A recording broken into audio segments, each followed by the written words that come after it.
Okay, so who thinks I ought to make the test easier? I don't really care. I was just wondering what you think. I'm not making it easier. Not going to make it easier. What does that mean? That if you get out here and negotiating deals that the seller's going to have mercy on you because you don't know the answers? We're going to talk about deferring some taxes when we do these deals. Then I want to go through some things that I don't want you to do, things that would stand in your way, cause you to fail, before we call it a day.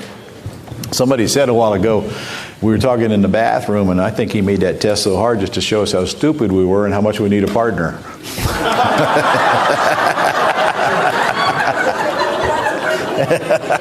I didn't have that in mind, but it isn't actually a bad idea. All right. Let's talk about your IRA and the use of it as it relates to doing what we do. Now, there's some good stuff and some bad stuff about using your IRA. And first of all, do any of you ever want to buy a property and title it to your IRA? Absolutely not. That's a dumb thing to do. You don't ever have any entity that has other assets in it on title to a property on public record. Ever. So if your IRA is going to own this property, there's several things you should know. Number one, the property's got to be in an entity, and the IRA owns that entity. However, please keep in mind that any property your IRA owns that comes with debt is going to trigger UBIT and cause you to pay income taxes on the gain, which is going to apply to almost every commercial property you buy, isn't it? I'll say it again. If your IRA owns a property and that property comes with debt, you trigger UBIT, unrelated business income tax, and that transaction will be taxed. The same as if you take a house subject to in your IRA.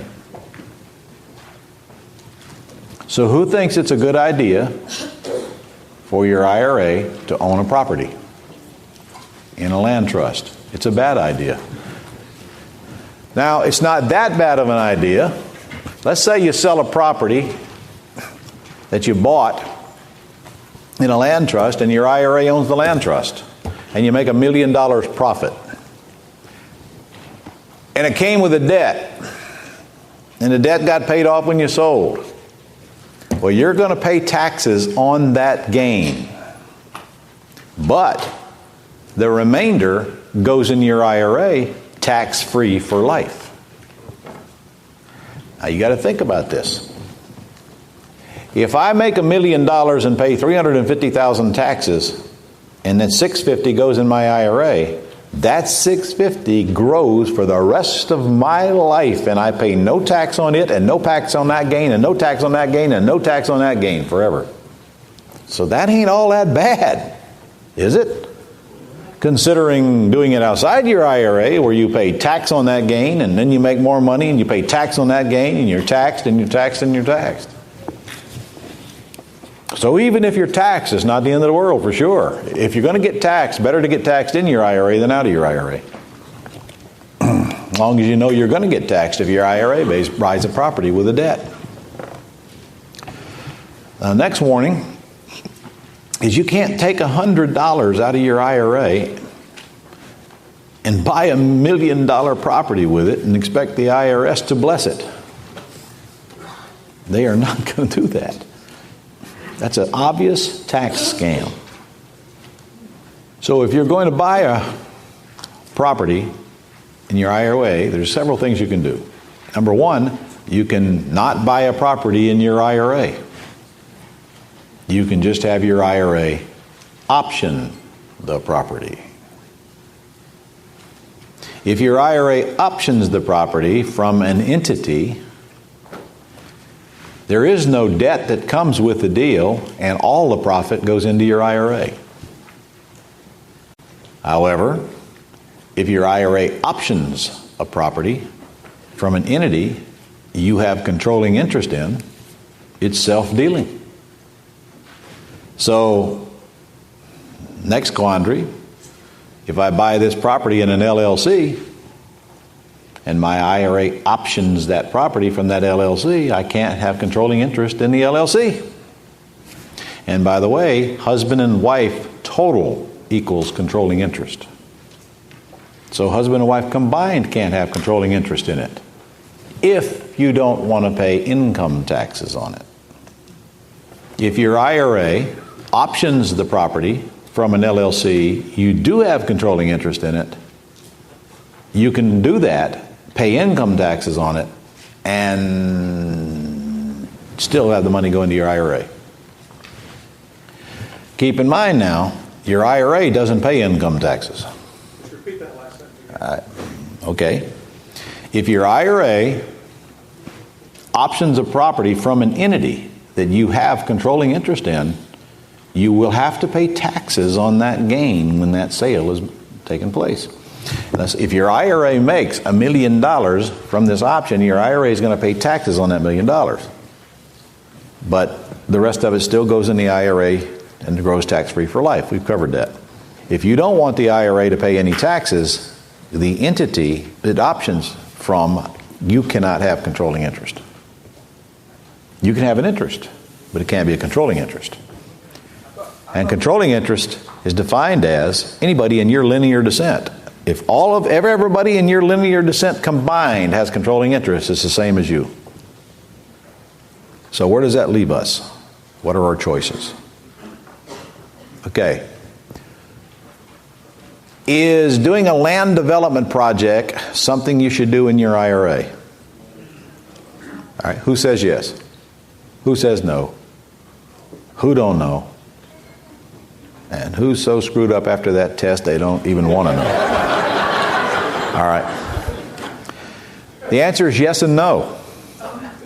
The answer is no if you think you're going to do it and avoid income taxes. The answer is yes if you don't mind paying the income taxes, knowing that the rest of it's going to go in the IRA tax-free for life. Your IRA can run a business and own a business. But if it does, the business is going to pay income taxes. But the remainder goes in the IRA tax-free for life. So let's don't be under the assumption that it's a bad deal just because we're paying taxes. It's always a better deal to pay taxes inside the IRA once on the seed, so the crop grows forever tax-free. And frankly, if you want to avoid a scam period, then just pay the taxes and forget about the IRS ever challenging it. You paid the taxes. Now, and then you have another option if you want to avoid the taxes. Just don't own controlling interest in the entity that owns the property. You may control it, but you can't own a controlling interest. Do you understand what I'm saying and putting on tape? You know, you pick who owns the entity that owns the property, don't you? For example, your brothers and sisters can own that whole entity. That is not you, and that is not your linear family. As long as you can tell your brothers and sisters what to do, you're still in control, aren't you? But not legally. Not technically. If you know the rules clearly, then it's easy to figure out a way to do it without breaking the rules. But if you don't know the rules, then you better darn sure get some help. Now, let's suppose I know I'm going to buy a property and I'm going to take title in an LLC.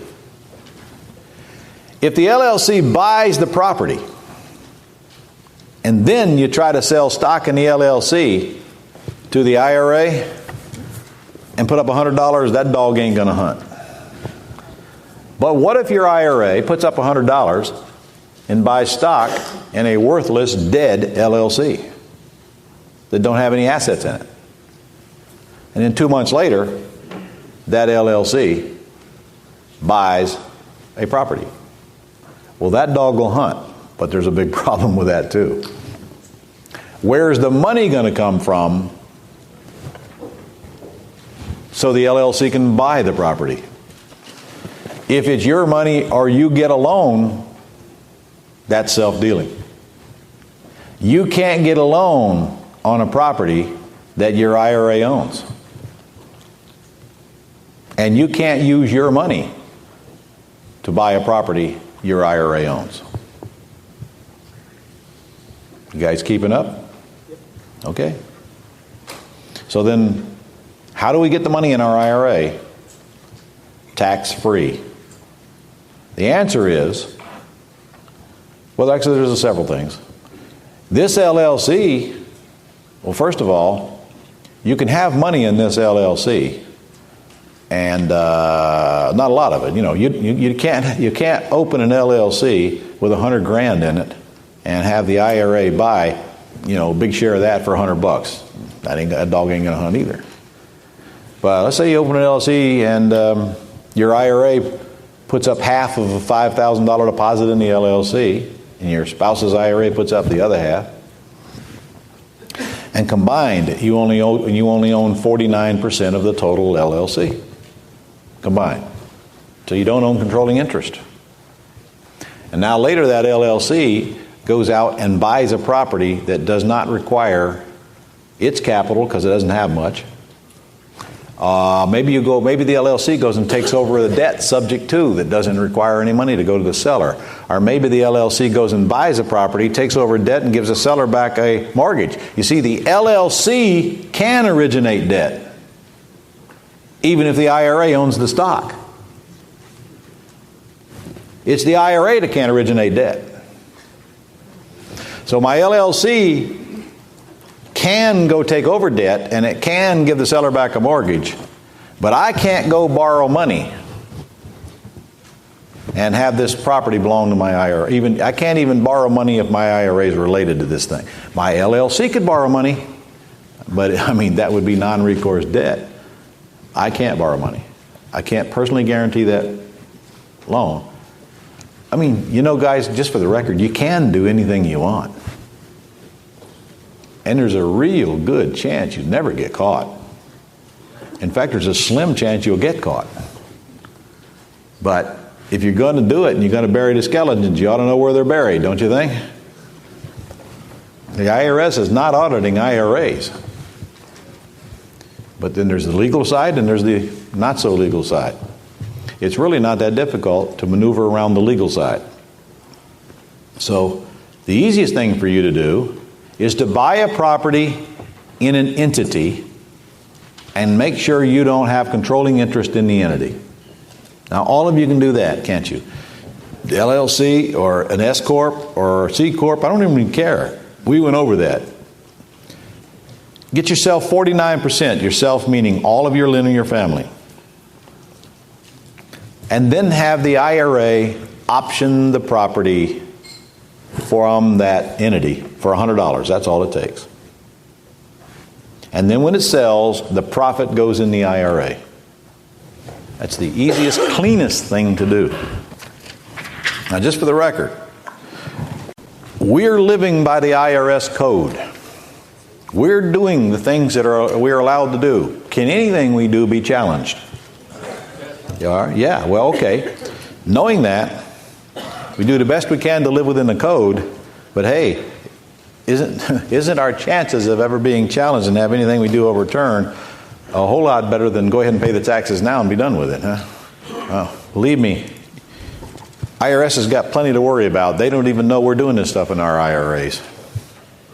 I mean, they didn't create the Roth IRA for people like us that know how to leverage and buy assets without using the IRA's money.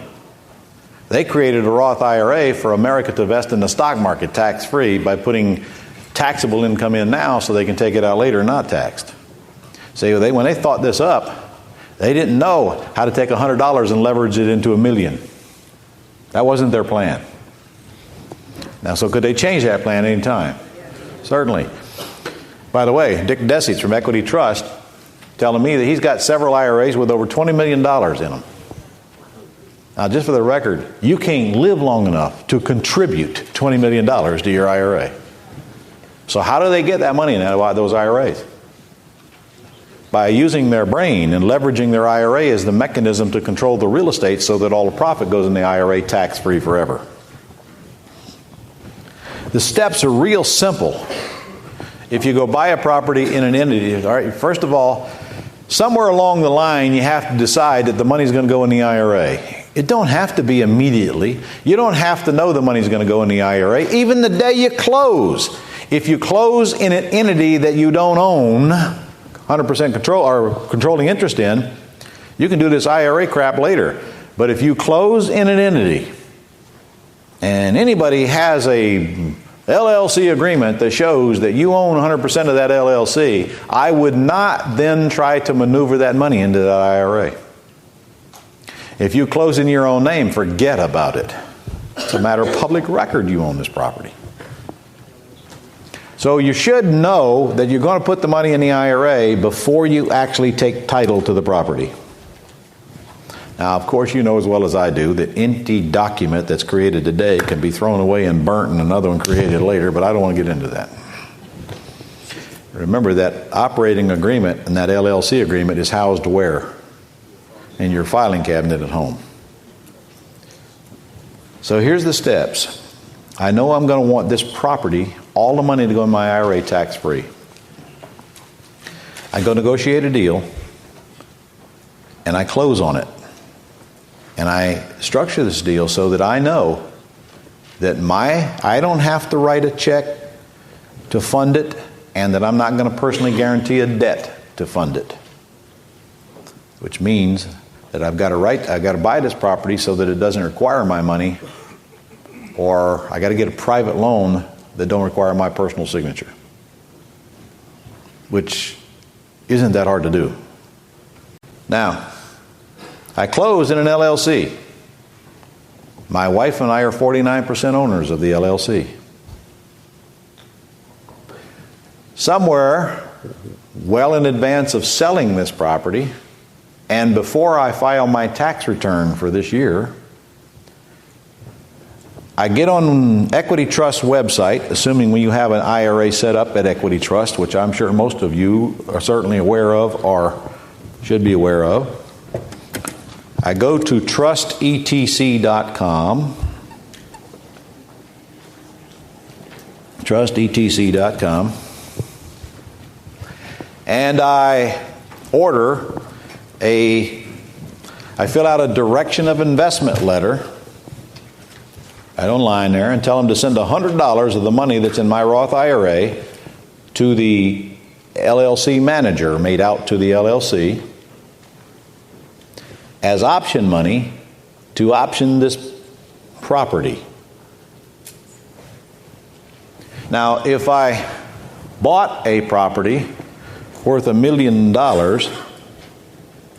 and my purchase price on the property was $700,000, comprised of possibly seller financing for all of it or private funds non-guaranteed plus seller financing or subject to debt takeover even.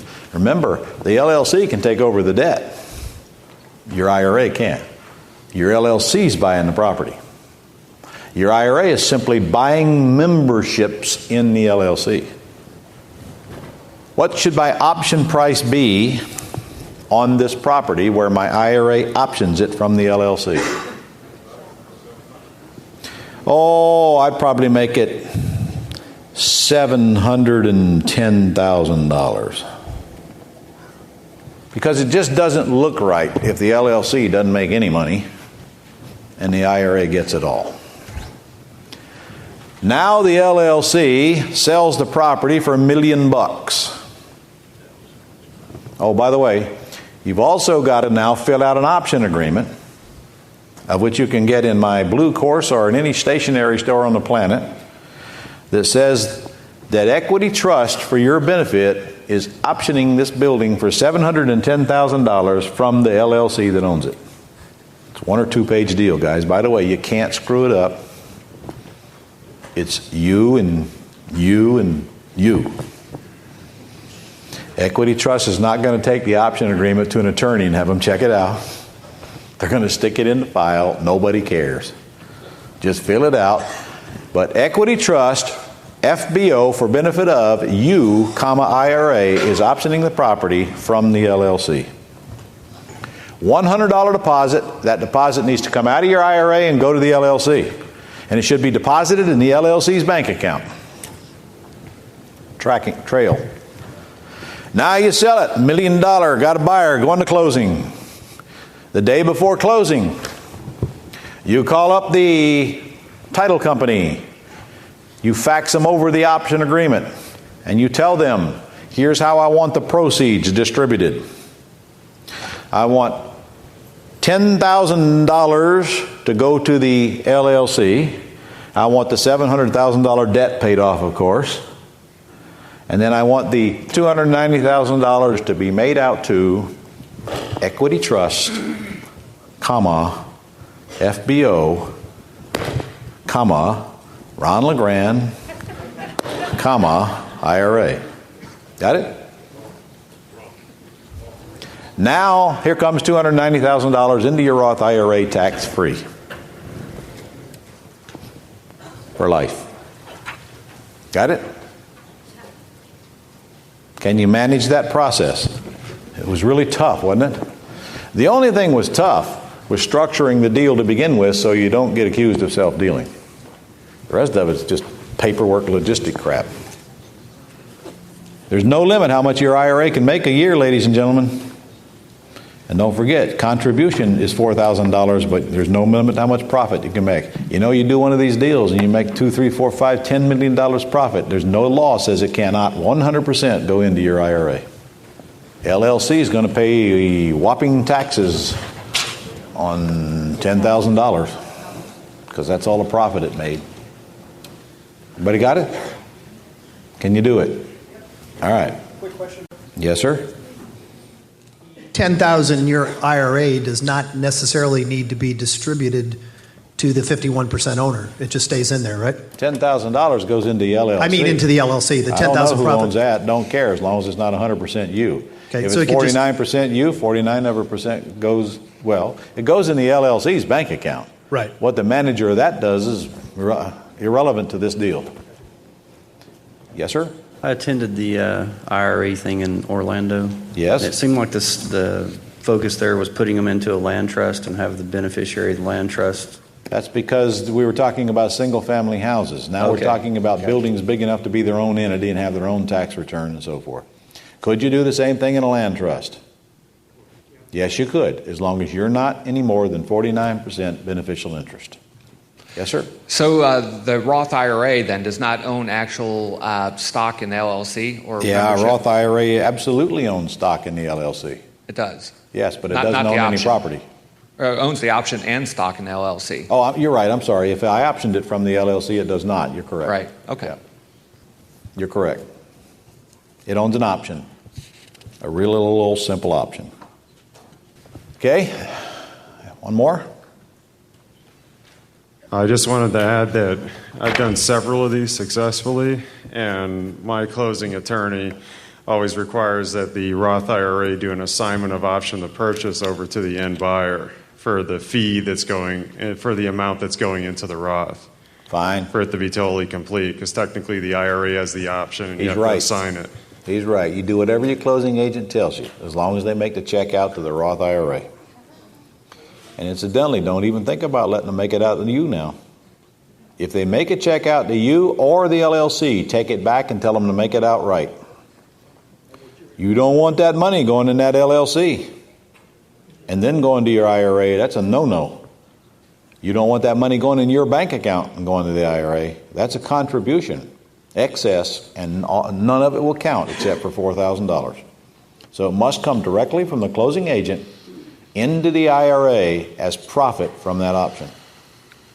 Yes, sir? Ron, could I have an LLC composed of 4 partners at 25% each, and then have a pool of IRAs by optioning a property from that LLC and distributing that money into those 4 partners' IRA accounts? If 4 partners own an option on the property, 4 partners get the profits distributed into their IRAs if their IRAs own the options, just the same as one would. It don't matter how many partners are in it. It matters that the profits are distributed equal to the investment. That means each partner has to have $100 in it to make it an equal 25% distribution. One of the partners in all of these deals that I fail to mention should be your spouse.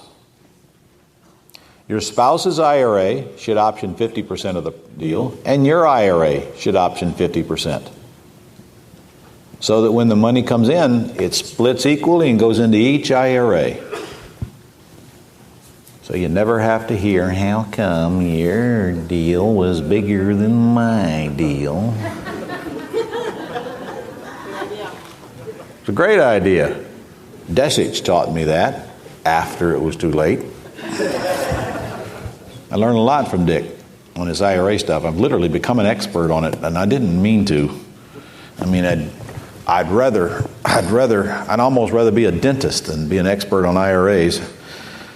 Almost. But somehow all the years I've been teaching it so long, and I've learned all this stuff that it's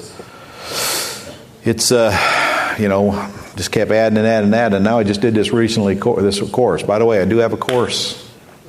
Hey, that's right. I got something else to sell here today. Okay, get out your credit cards and hand them to someone who'll be coming down the aisle to pick them up. Here's what I got, and I swear I don't know why they're not here. They're supposed to have been here. How many of you have already picked up my IRA course? Only been out about 3 weeks. Okay. Here's what it consists of. I did an all-day seminar with Dick Desich in Orlando, and no, I talked the most, he talked the least. Those of you who know Dick, he's not the most exciting guy to listen to, but he's the smartest guy I know on this subject. So I had him there as the expert, and we covered over 75 questions that day. Every possible question you could ask about an IRA. We went through the step-by-step process of all kinds of properties, including those with debt and those without debt, to get them inside the IRA, the penalties, the sneaky ways to do things and comply with the law. In other words, I created this course so you could understand it. So now you can take this thing and go right to the table of contents, go right to the question or problem you're having. In my manual, I got 100 hours in just the manual that I created. In addition to that manual, I attached the IRS code so that you can refer to the code to tell your CPA when he gives you a bunch of crap, look, man, it's right here. Read it. Read it. It's the code. It's the same code you use. The whole book on the code is like that. And then I also included Dick's book in there. Covers a lot of stuff that I didn't cover in this because I didn't see the need. His book alone sells for $30 on his website. So it's a 5 CD set, professionally done and professionally edited. It sells for $9.97. I've sold some for $6.97. You guys can buy it for $6.97 here, and you can also use those certificates for those of you who want them up here if you haven't used them yet. Toward that. Order them and we'll ship them to you before you leave. Everybody in this room would be foolish not to have this inexpensive course that's probably got everything you ever want to know. By the way, it's got the forms and everything in it. Everything you ever want to know about IRAs. Frankly, I don't know how or why you'd want to know more than it's in this course, because it's really directed to you guys, real estate entrepreneurs, residential and commercial. Yes, sir? Ron, those of us who attended that day in Orlando, Yeah. then you've already supplied us with that stuff. Uh-huh. Is there anything missing that you now added? Nope. So what we already have. If you ordered the CDs that day, you got Yes, those. I did. Nope. Yes, I did. The 3 books. Well, I don't know. Let's see. You got the manual. You got the IRS. But yeah, you didn't get Dick Desich's book. That's what I thought we That's didn't the only get. thing missing. Yeah, you're okay. That's the only thing missing. You're okay. 1031 exchanges briefly. Here's another way that you can sell properties without paying, and by the way, guys, this applies to properties you currently own as well as ones you currently buy. So if you missed the IRA window, if you are so screwed up on that you can't figure out how to do it, you won't get help, you can always 1031 exchange your properties and not pay taxes on them. And you can literally do that till you die. In fact, the hotel we bought in San Francisco is a 1031 exchange. When they close on that, they got 45 days to name their next purchase. This is a big REIT. They'll find something. The Amoco building, I read the contract last night. It's a 1031 exchange. And this REIT doesn't want to pay taxes on their sale. Imagine that. And frankly, I can't imagine why anybody who hasn't bought their property in an IRA would sell a big old property and not do a 1031 exchange on it. Because here's how simple that is. And incidentally, I brought you a publication. Has this been handed out? You know what? I can't imagine what you'd want to know about 1031 exchanges that aren't in here. This is layman's language. You read it when you get a chance. It's a beautiful publication. And let's see. 1031 Corporation Exchange Professionals. Not only is a beautiful publication I stole, but there's some folks that can make it happen for you right there. Nationwide. They don't even know I'm giving you this. I didn't think I'd need their permission to hand out a sales pitch for them. But this is a great, I read this thing. You know, I was impressed with all the questions they answered from a real estate investor's point of view, and they covered the stuff that needed to be covered. And it's not that big and thick, you know, so treasure that. And here's the rules. It's really simple. There's not that much you need to know. Number one, you got to identify it as an exchange property on the purchase and sale agreement. That's it. If you do that, that doesn't force you to exchange it. It just paves the way in case you do find a property in time to meet the exchange rules. So what does that cost? Nothing. Absolutely nothing. Just make sure your attorney puts an exchange paragraph in your contract when you get ready to sell. Okay? Now you go to closing. You don't get the money. Goes into an escrow account. Incidentally, you got to have somebody working with you on this now. You need an exchange agent to help you make it work. Somebody to escrow the money. Now you go to closing. Let's say you make $1 million. Now the downside is you don't get the $1 million. At least not right away. Okay? It goes into an escrow account. Now you got 45 days to name the property you're going to buy. To name it. You got 45 days to find a property. Now, could you be looking for that property long before you even go to closing? And should you, if you know you're going to close? Of course. In fact, how many of you have you been out here and you've heard people say, "Hey, we got an exchange situation here. A guy's got $1.2 million. He's got to buy a property." Well, it's common. You see, you kind of got them. They got to find something. Here's their situation. They got to find something to buy, or they got to give up 35% of that money to the government. It's ugly. And if I'm going to do an exchange, I'm going to be looking way in advance of the sale so that I'm not pushed into that 45 days to identify something that I'd really rather not buy. Now, the theory is that you got to buy something bigger than you sold. That's not a requirement, but if you don't, you might have to pay some taxes, but not all. I mean, better pay some than all. And of course, you got to close on that property you named within 180 days. You want to say something, Barney? Yeah. Is that when my it comes to this thing about looking for your property in advance, what a lot of people don't realize, if you have a property that you already have an option on, you can go ahead and use that as your exchange property.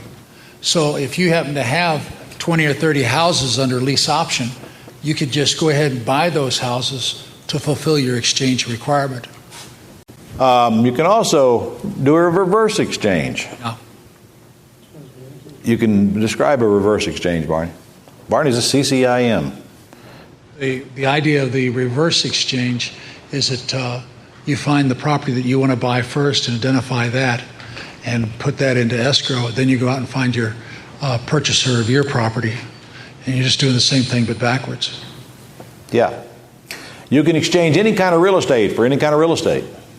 The whole concept of tax-deferred exchange is if you've held a property for investment purposes, it can be exchanged for another property to be held for investment purposes, as long as you don't get any unlike-kind property. Good point. Unlike-kind Good point. property would be boot, like cash or personal property, etc. You also can't exchange a subdivision for a apartment complex. Because it's got to be investment property, and subdivision is looked at as dealer property. But the interesting thing is that you're taxed to the extent of gain or boot.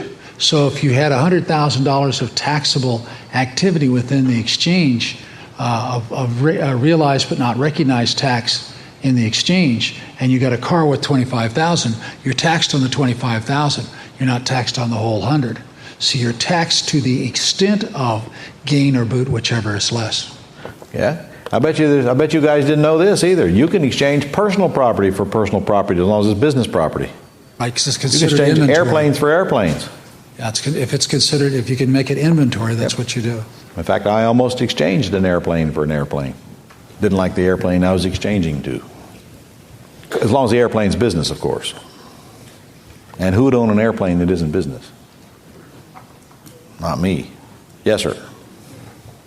Ron, I've got a property that's going to go to sale pretty soon, and I want to do a 1031 exchange in it. What I would really want to do, I've got some commercial property that I really want to build a small office complex on.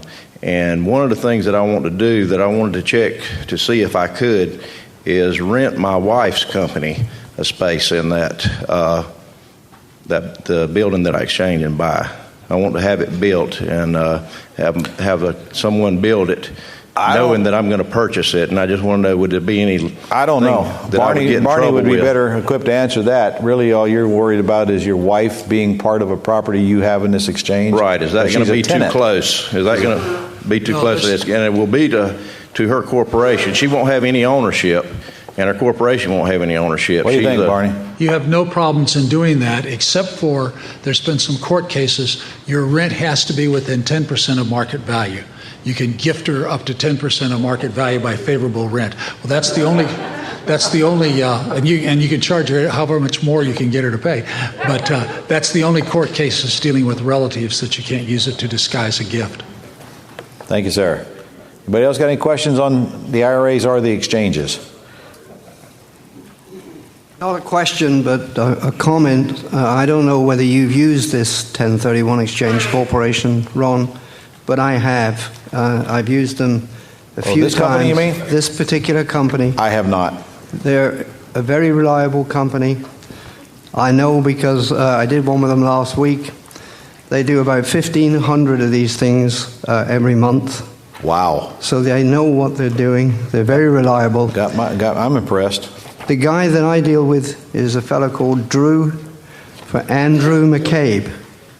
Okay. So I doubt he'll give me anything for telling you I'll his tell you name, one thing. They know how but to I pick just a know him to company be a name. good communicative guy. Okay. And they also do reverses, and they know how to do them. Yeah, well, thank them for this information and tell them I distributed it. Tell them not to sue me for copyright because there ain't no copyright on here.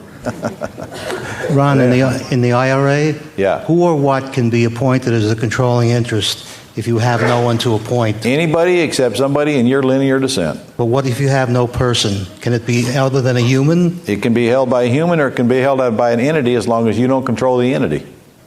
Okay. Look, it's this simple. If you do control it, you're violating the rules, regardless of how you control it. People ask me questions all the time. Well, can I slime this thing through a company and pretend like I don't control the company? You can do all that. You can also rob convenience stores, which is the dumbest thing any criminal could ever do. I mean, think about how stupid you got to be to rob a convenience store. Number one, they got cameras looking at you. Number two, there ain't no money there. There ain't no money there. Number three, the people behind the counter usually will shoot you. Never mind. Yes, Barn. Just prove that, then I'll sit down and shut up. All right. I love this. I got it out of the Bar Journal. True story. They're on the witness stand is the lady who worked at the convenience store. And the prosecuting attorney said to the lady, says, "Are the people who robbed you in this courtroom today?" And the two defendants raised their hand.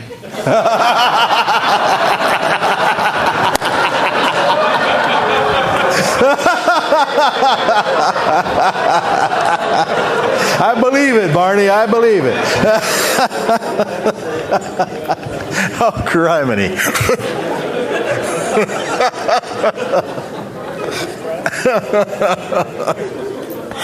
Oh, God. Well, I guess that's why they're criminals. I don't know. Okay, let's talk about some causes of failure and mistakes to avoid. And then we're going to close up shop here. Number one, you're here, you've been here for 4 days, you've seen all these big deals, and you're excited, and you want to go home and do the big deals, right? Yes. Okay.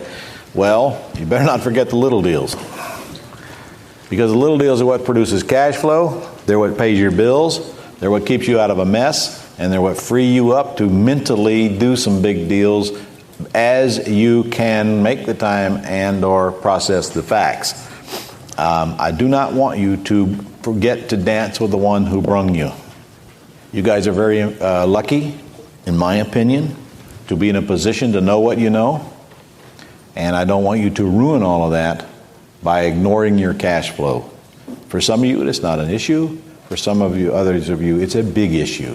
It also makes a case for increasing the streams of income in your life so that if you want to focus on one without having to starve to death in the meantime, you can do so as well. Don't try to make an unmotivated seller motivated. We've talked about picking low-hanging fruit. We beat it to death. I wished we would have pre-screened more deals in here. I'll try to make room next time to do so. I've already made that note. But I'll tell you, it's a different thing from being in here and being out there. It's easy for us to say. It's easy for us to remember in here. But when you're out there 6 weeks from now and you're looking at deals, ask yourself, is this low-hanging fruit? In fact, you ought to get one of them signs. That's an ugly sign. I'm going to get a prettier one than that. And incidentally, the less I do, the more I make. Well, that's my new one. You see that all over everything. We'll have T-shirts with that on it in Vegas, and I don't know what else. Caps, whatever. That's my new one. Don't personally guarantee big loans unless you're willing to risk 3 things. You're risking your credit, you're risking your assets, and you're risking your marriage. Every time you personally guarantee a debt. If you personally guarantee a debt, check, double check, and triple check that this deal is as it's represented. This deal makes good common sense. It is low-hanging fruit. The exit is reasonable, and you've removed all of the minefields you know how to remove. Because the minute you sign on that note, you're out of control till you pay off that debt. The bank now controls you. Don't get caught up in long, costly entanglements unless it's worth the grief and you're prepared to go to the distance.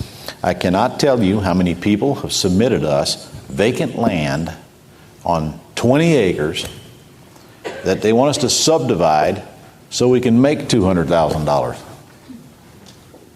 You know, it ain't much work to subdivide 20 acres as it is 200 acres.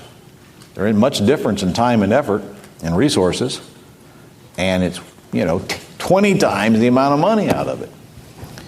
If you're going to get caught up in long, costly entanglements, and hey, you probably will for sure in some form of commercial property, condo conversions, for example. There's no such thing as a fast condo conversion. There's no such thing as a fast apartment turnaround or a fast subdivision development. At least make sure it's worth your while. That's all I'm saying. In fact, any of those that you get caught up in, they ought to set you up for life, or they're probably not worth the grief. Set you up for life. Because you literally are learning how to make life-changing money in this room. Your relatives are all going to hate you. Hopefully, they already do. Hopefully, except the ones in your house now. I don't want them to hate you. The rest of them, they're going to hate you. Don't develop unrealistic expectations. on the degree of difficulty or availability of financing as you see it. It ain't real till it happens. So don't put yourself in a position to where you suffer a big loss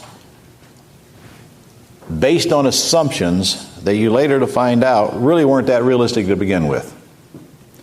Don't think private lenders are going to just chase you down to lend you 65% LTV loans on any project, much less vacant land, until you get one to cut you a check. Look at the market value of the property with a queer eye. Don't believe it till you see it sell for that amount. And make sure if it sells for considerably less, you still make a nice, big, handsome profit. Don't try to force the numbers so you can justify doing a deal that's marginal and is not low-hanging fruit to begin with. Be realistic with the numbers, and in fact, if anything, conservative. Don't enter into an agreement without the help of a good attorney. Hire the best attorney you can afford. For some of you, that is a giant leap just doing that. It's a giant leap committing yourself to pay somebody $250 an hour to watch over you and actually team up with them instead of seeing them occasionally when you're in the middle of a lawsuit or something. They should be part of your life. Don't risk big deposits without time to do your due diligence, and don't release them until you have. I got to make a decision whether I want to break that advice. Still haven't made that decision. That big old fancy building in New Orleans don't impress me all that much. $175,000 does impress me. We'll see. I don't know what I'm going to do. But that would be the very first time that I've ever put up a deposit on a commercial property where it was at risk regardless of what happens. So who knows? Maybe we need to do a groundbreaking deal here so we can talk about it. Maybe not. At least it's a good story if I lose the money, huh? God, these stories are expensive. Don't try to do tasks you're not qualified to do. You're not an engineer, you're not an appraiser, you're not a title searcher, you're not an attorney, construction person, you're not a property manager, and that's one I'm going to have to fight for sure. You get this big old beautiful asset, what's the first thing you're going to be inclined to do? Go there and personally get involved in the management and screw up everything.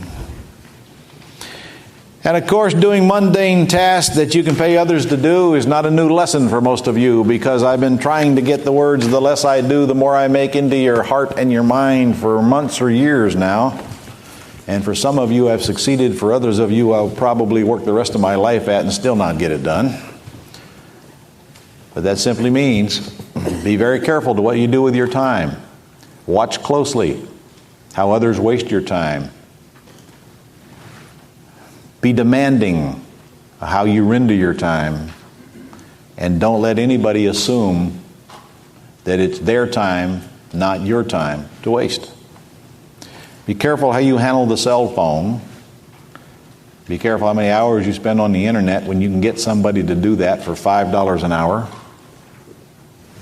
Be careful about how much time you spend looking at worthless projects you should have been screened out to begin with, and not waste the time traveling around looking at stuff. I've already had students get on an airplane and go look at properties before they even have a chance of succeeding. We don't do that crap. And I'm sure not going to go do it, and I don't expect anybody else to do it. We get all the facts, we get an offer accepted, or at least very, very close to where we know we're going to, before we ever bother spending a lot of time wasting money looking at properties that we're not even having a serious discussion about buying. Don't fall for the sales pitches from brokers and sellers who make a strong case why you should pay retail price for their property. It's in a hot area. It's going to go up quickly. When you buy a property because you think it's going to go up in value quickly, it's like being in Vegas standing at the crap table betting on the pass line. Some of the time you win, some of the time you lose. Either way, you probably will make more money on the crap table than buying and paying retail price for properties, betting on the come. Because I'll tell you what, you buy properties betting on the come, that means you're going to be buying stocks like I used to buy them. And whenever, anytime you wanted a good stock investment, you just bought anything except what I bought. If you want a stock to go down, it's a sure thing if I bought it. And guess what's going to happen when you go buying properties at retail price betting on inflation? The interest rates are going to start climbing immediately, and the inflation is going to stop. And you're going to get a lesson that many people got in 1986 when they were buying properties at retail price betting on inflation. Then the IRS come along and say, we're going to change the tax rules. You know, all that tax write-offs you were getting? Sorry, we decided we're going to take those away. And guess what happened to the property values then? Crashed. Boy, it was a great time for us, though. We were having a ball. RTC, Resolution Trust Corporation Company, takes over failing savings and loans. Man, there were properties all over the place. We would go to hotels and there'd be 50 of them auctioned off in one night, and one picture right after another. Auctioneer going crazy, and we're buying them right and left. And it was a blast. I mean, I enjoyed it. But you see, I wasn't one of those idiots that bought property at retail price, and mine wasn't up on the board after the bank foreclosed on it. Don't spend your time with worthless suspects. Pick the low-hanging fruit. And don't buy a deal where everything must work out perfectly for you to profit. Make good money with bad numbers. I tell you what, I live by that one. I really do. I look at that deal, and if I can't see how I can win, if the deal craps out on me, I don't want the deal. I don't want the deal. See, that's what worries me about that Emeco building. The building is pretty. It's 85% occupied. Question is, what is it worth as an office building? And since I don't have a clue, I don't know. I'm going to go find out real quick, though. Because Rock's numbers are way up here, but what are they hinged on? They're hinged on converting half of it to condos, aren't they? Well, what happens if you don't convert half of them to condos? Then what do you got? Retail price for an office building? I don't know.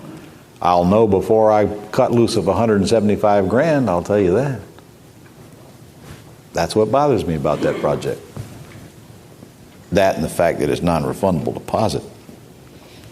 First time I've ever seen a contract have money, have a request for a non-refundable deposit, period, no matter what happens. No, it's already been signed. See, that's a problem. It got signed before. I never seen this contract before it got signed by Rock. You strike it out now, and they'll tell you to shove it, for sure. This is a REIT. You don't play those games, you know. You take it or you leave it. Well, I'll make a decision. Don't worry. Nobody's going to die, except Rock. Don't forget your partner in Washington, because he won't forget you. He loves you dearly. And he's going to get his money every time you make a profit. And way too many people blindly go into real estate deals and sell it and get a great big old check, never giving any thought to April the 15th. Then they go spend the money. And then they get this great big old tax bill. Then they got the IRS crawling down their back. And that takes the focus away from making more money, limits them, puts them in a stagnant position, penalties accruing at a high rate, taking away the ability to function. Pay your taxes. It's your legal responsibility to yourself and your family to reduce them as far as you can. But guess what, folks? In my world, you're paying taxes. And a bunch of them. In fact, they're going to make you throw up. You're going to get putrefied over the big old checks you're going to write to the IRS. You better get used to it. You're going to be writing bigger checks to the IRS than most people make all year on the best job in America. I hope you do. I hope you have to write such huge checks you need to take a Tylenol to get over it. Because there's still a bunch left over. I hope you help me support this country, because I can't possibly support it by myself, and I need all the help I can get. Don't develop unreasonable expectations of how much money you'll make and how fast, and please don't spend the money till you get it in your hands. The more you need the money, the bigger chance you got of not getting it. And the quicker you need it, the longer it will take to arrive. And if you need money like you need oxygen, you're dead. You should run your business where getting that next check is not a critical blow if it doesn't happen. That way, when it comes, it's party time, and it's a good day, and you feel really good. And I'll tell you something else. I mean, this is just the nature of the beast. When you back yourself into a position to where you just got to have the money or you got to have the closing, it sours everything else around it. You start making bad decisions. You start putting pressure on people and making them wonder what's up here. You start acting like a desperate person, creating doubt with everybody you're dealing with. And it could easily kill the deal, especially if your credibility is an issue. Don't put yourself in a position to where you have to have the check or it's a life-threatening situation. Assume the check isn't coming, and that'll make it a lot easier to tolerate if it doesn't come. In fact, I never assume the check's coming.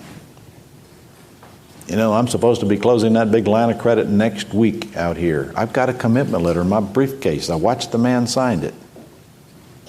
But I can assure you, if it doesn't close, I'm going to do just fine. I'm counting on it. But as many disappointments and heartbreaks that I've had in my career, you know what? I'm not even going to beat the wife and kick the dog if it doesn't happen. Just a grandchild. I'll live with it. We'll deal with it. Don't try to absorb all this stuff all at one time, because you're not going to make it happen. There's a lot of stuff. We went over a lot of stuff, didn't we? Yeah. And who got it all? Yeah, right. Let me look at these tests. We'll see. Did we cover everything that ever needs to be covered in the world of commercial? No. Did I tell you from the very beginning we weren't? Yes. I could take any one of the subjects that we discussed and probably do an all-day seminar on it. I could easily take any type of commercial property that's out there and build a whole week-long boot camp on it. But I'm not gonna. I'm going to trust that if you've been schooled with the basics and you know how to go buy properties and reduce the risk and you know how to raise the capital and now where to get the capital. Do you all know where to get the capital from? Now you get two sources of it right up here, and you got a whole book full of it here. If you know how to maneuver enough to go get some deals under contract, to determine the difference between a deal and a dud, and get yourself into it, and then you're strong enough and persistent enough to work details out and understand that you're going to make mistakes the whole way through, and then pretty soon you're going to get better and better and better, and look back, and a year from now you're going to be so smart you can't even hardly stand yourself. You're certainly going to become the rising stars and the experts at a very fast pace if you persist on doing what you learn to do here. And there's no doubt in my mind that you're all going to make more money than you ever made in your entire life by doing the things that we've discussed here and you've seen materialize right before your face. So I'm going to leave that up to you and hope that I'm going to get some huge letters from you. Well, not small letters, but huge checks on huge deals. All right, am I going to get them? Yes. Okay, good. I'm also hoping that I'm going to get some partnership deals from you. Many of them we've already taken. You know, nothing would please me more than to share deals with you guys then we both can brag. And of course, I'm going to use you as examples and tell others what you've done. That is a condition, you know, that I get to brag about you. So I hope I can brag about all of you, because a boot camp is a terrible thing to waste.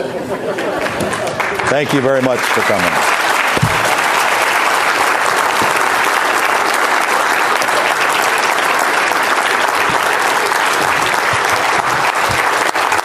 Thank you.